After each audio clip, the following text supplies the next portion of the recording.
Kickball Pilipinas ay isang non-profit organization na naglalayong i-promote ang larong kickball para maging formal sport katulad ng ibang sports discipline. Pero bukod sa pagiging active at involved sa larong kickball ang kanilang mga miyembro, layunin din ng grupo ang ilayo ang mga kabataan sa bisyo.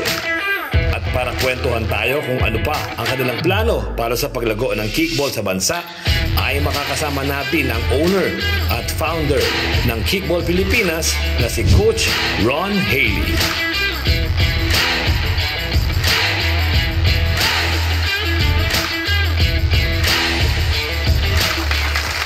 Eto na sila! Please welcome to Kada Umaga, Coach Ron Haley at ang Kickball Pilipinas team. Hi guys! Hello! Good morning! Kada Umaga, good morning! Coach, itong Kickball Pilipinas, balita ko, magte-10th anniversary na. Yes. So, ito bang mga kabataang to, 10 taon na ibig sabihin, naglalaro ng kickball, pakilala muna kayo pala, bago tayo mag-start. Ito si Coach Ron, and you are? Kada umaga po, magandang umaga. Ako po si Resty. Resty. Yes po. Ikaw ay assistant coach? Yes po. Okay. Pero you also play a position? Yes po. Ano? Normally po nasa short fielder po ako. Short fielder. Mamaya explain natin kung ano ibig sabihin ng short fielder. And then next? Hi Kakada, ako nga pala si Aljaber Elmama.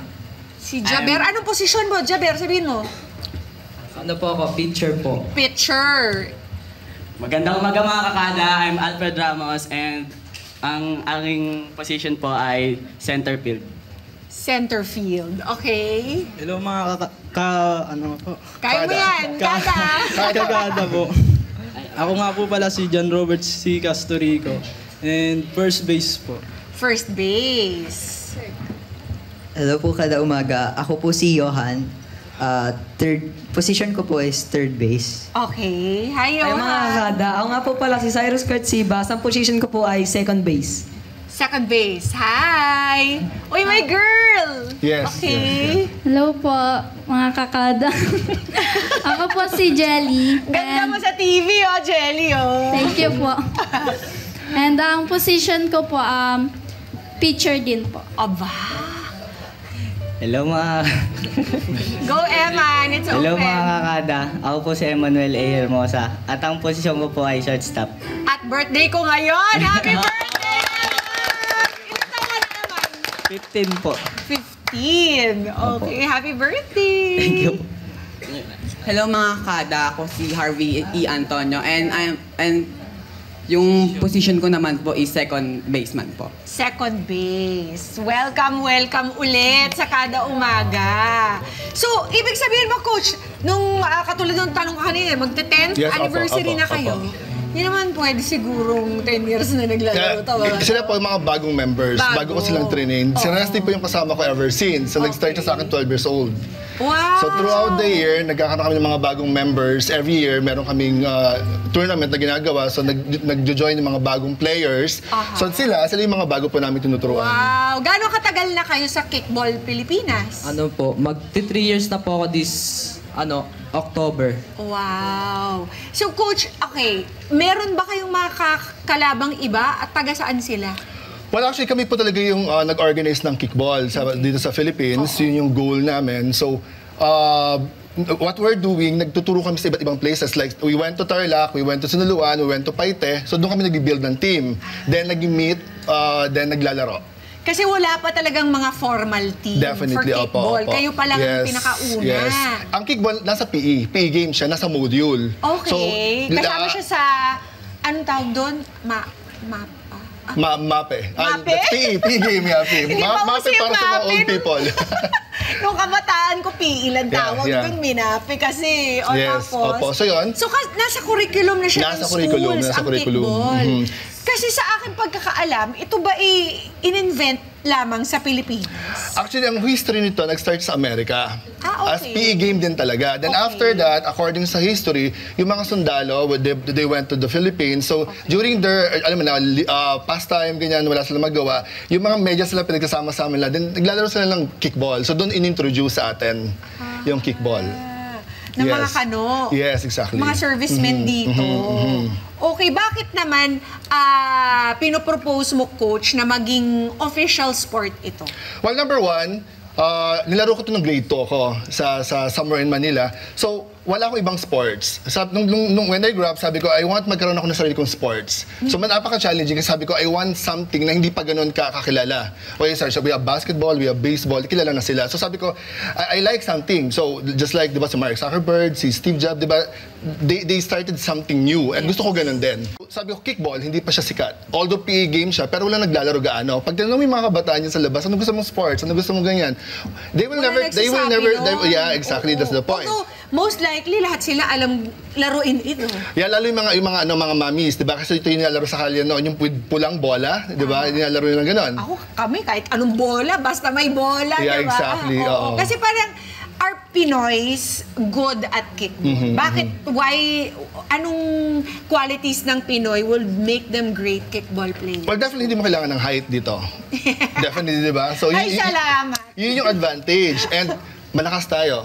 Okay? We love walking. So, yung mga legs natin talagang malakas.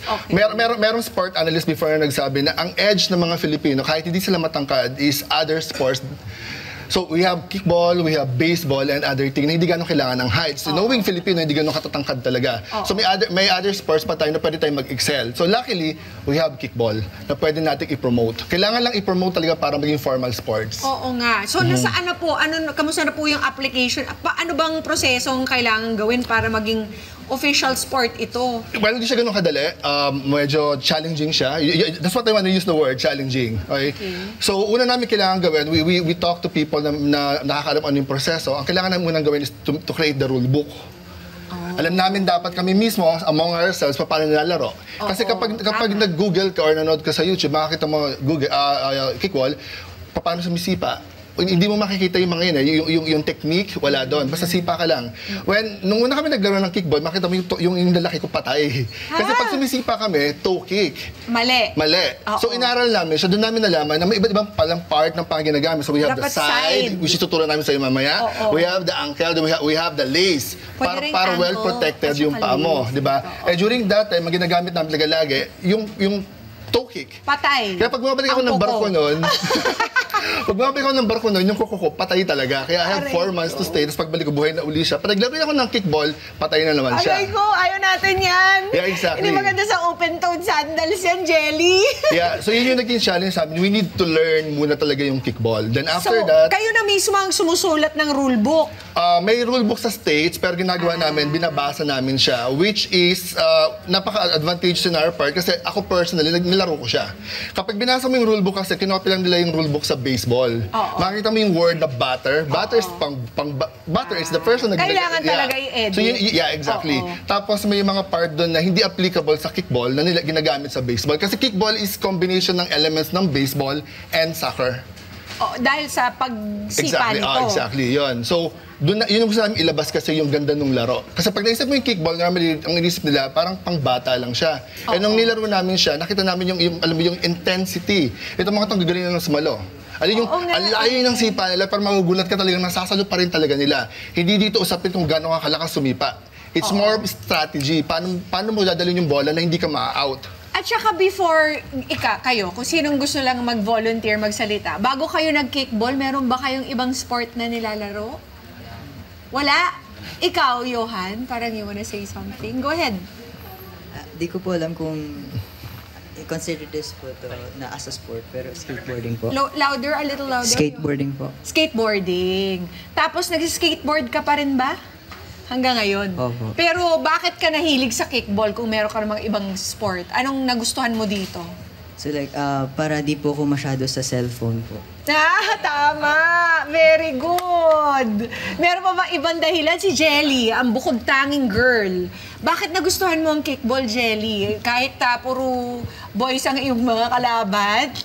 Ano po, wala po kasi siyang pinipiling sex or yung gender. And ano po, mas nagiging healthier po yung katawan ko kaysa magtutok lang po sa cellphone sa bahay. Tama! I applaud that! Oo nga naman. Kasi our youth talaga need more exposure outdoors, exposure to the sun, exposure to peers. Kasi minsan puro cellphone, di ba? Exactly. Oo, nagko-communicate sila pero online na lang. So ganda nitong ginagawa mo, Coach. Saan mo sila nahahanap? Siya, neighborhood lang kami. Then the rest, more of social media, then invite yung classmate, ganyan. So, yeah. Promotion, campaign. Okay. Hindi naman natin palalagpasin tong opportunity na maturuan tayo ni Coach Ron, di ba? Coach Ron, sana mai-push mo talagang maging official sport to para, di ba? Yeah, sure. Bukod sa, wait lang, meron ba tayong ibang official sport na truly Pinoy? Sepak, I think. Sepak takraw, di ba? Yeah. Nasa Olympics or nasa mga international games yan, di ba? Tapos sasamahan pa natin ang kickball, di very good. Dalawa na yung contribution natin sa international sports. Saan pala yun ina-apply, Coach, ang pagiging official sport? Philippine Sports Commission. Then, since ang goal namin is makapasok din sa palarong pambansa, gagawa rin kami ng letter for DepEd. Kailan to? Very soon as makakagawa kami ng mga videos kasi kailangan namin ng materials. Yes. Uy, galingan nyo, guys. Para Actually, this one is, tayo na ito yung simula, start. And we're happy kasi invite mo kami dito. Oo, salamat sa pagpunta ninyo. Usually, saan kayo naglalaro? Before we were in Lakefront Boardwalk, somewhere in Sukat, Muntinlupa. Okay. Then ngayon, nasa Ususan din kami, malapit din sa Vista Mall. Then pupunta rin kami sa Muntinlupa Sports Complex. Uy, yes. Lang yun. Yeah, then gumagawa rin kami ng letter para makapaglaro sa Rizal High. Ayun. Sige, mamaya i-share po ni Coach Ron sa atin kung paano sila makakontakt para kung interesado po kayo. Meron bang age limit? Wala naman. Wala naman po. Basta kinakailangan lang maayos natin yung bracket. Kasi syempre, lalo kanyari bata yan, tapos lang yung sisipa, hindi kakayanin. Ayan. Okay. Sige. So ngayon maglalaro tayo ng kickball. Tuturuan tayo ni Coach Ron. Ano bang una nating gagawin, Coach? Sino bang Alright, mag-pitch? before that, si Eman, of course, siya yung ating teacher. Go, Eman! Yeah. Ang ating birthday boy. Okay. Yan, And then... Yeah. Yes, Coach. Yeah, so mention sa'yo kanina, I'll be the kicker. Yes, definitely. Saan ka pa sa sipa? Kaliwa kanan? Well, yun na nga. Naturuan ako before. Yung first impulse mo kasi is to use your toe to kick the ball with the front of your foot. But that's so wrong kasi nga mamamatay yung mga kuko nyo. So sinabihan ako to use the side of my foot. Yes, correct. Yun lang ang alam ko. The most convenient sa ngayon iba. is sa side, dito. Then kasi pag sa ibabaw, medyo kailangan mong i-twist siya. So it requires training. It requires training. Pero dito sa side, medyo kailangan mo lang. Okay, so ayan mga kada, don't use the front of your foot dahil, you want your nails to be alive, not dead. Pero malaki advantage ako, if you want mag-curve yung bola mo, so sa ibabaw ang maganda. Kasi sa side, it's more of like, nag-fly ball siya. So ayaw mo mangyari yun kasi nga, masasalo ka. And then, how many players do we need for one kickball game to happen? If for the defense, we have 11. We have 6 infield, then we have 5 sa labas, sa outfield. Okay. Yes, 11 yun. Lahat sila nandoon. Then kapag sa offense naman, 11 din. But, remember, 3 beses ka pwedeng ma-out. After ma-out ka, then tapos na. Yung ikot. Parang ganun. May strike 1, 2, 3. Parang baseball din. Okay, Eman, take it easy on me, Eman. Alright. So ready ka na para sa side? Can you handle that sa side mo? Yes, Coach. Kaya na yan. Sige, bagalang mo lang natin. Okay, so kailangan natin. Eman, may mga strike din ito. Yes, definitely. May so, strike. binibilisan para hindi masipa? Isa yun sa mga technique. Okay, lalo kapag alam nilang ikaw ay power kicker, so ginagawa nila para hindi ka makasipa, binibilisan nila. But sa amin, we have rule na hindi masyadong malakas. I mean, walang pectus. Okay? The reason is yung injury nga, baka magkaroon ka ng injury. So, ang inaalaw lang namin is yung mabagal, mabilis, then moderate. Pero yung super malakas, na para hindi ka makasipa, medyo hindi namin mapayagan. Okay, Eman, dun tayo sa mabagal. Mabagal lang muna tayo. Okay? Ready? Alright. Whistle on my whistle. Okay. And... Alright. Go. Come on side. Nice! Ganon. Wala. Nasalo ni Eman, ibig sabihin, out ako. Hindi, sa part na yun kasi nasa ground siya, kaya hindi ka out. I mean, strike pala yun. Hindi. That's ay, good. out pala, no? Ma-out ka kapag nasalo niya yung bola. Sa part kasi na to, actually yung ginawa mo, medyo mahirap yun. Hindi lahat sila kaya mag-ground. Kasi medyo isa strategy para hindi ka ma-out. Normally, kapag ginamit mo yung side mo, as I mentioned kanina, yung bola lumilipad. At pwede, si jabber, isa yan sa mga galing sumalo. So, out ka agad doon. Pero sa part na ginawa mo kayo na sumipa ka ng pag-ground, makakatakbo ka na sa first base. Kahit nasalo ni Emma? Hindi niya nasalo kasi nasa ground. Ah, ganun. Gumano siya sa ground. Gumulong siya sa ground. Bawal niya sa nakuha niya lang yon, pero pwede niya iba to sa first base para naman doon kanya pwedeng i-out. Nung sinipa mo yung bola, nakuha niya yung bola, hindi ka out kasi nag-roll siya sa ground. Ang next na pwede niya gawin para ma-out ka, tatakbo ka sa first base, pipigilan ka nila, ibabato ni Eman yung bola sa first base, sa first baseman. Pag nasalo yun, at hindi ka nakakarating doon, out ka. Pero kung mabilis ka tumakbo, hindi ka out. Oo. Yes, definitely. Thank you, Emma! Maraming salamat, Coach Ron! Ano rin siya? Ilang innings? Innings din ba ang tawag? Well, parang baseball? normally, we have innings. Normally 1 hour. It depends kung ano yung inning mo. Normally 6 or 10. Kasi sila magaling sila eh. Kaya lang maglaro ng 14 innings. Sarap panoorin, no? Excited ako manood si Jenny. Anniversary namin this August, pwede kang manood if you want. Oo, sana malapit lang dun nga sa Muntinlupa.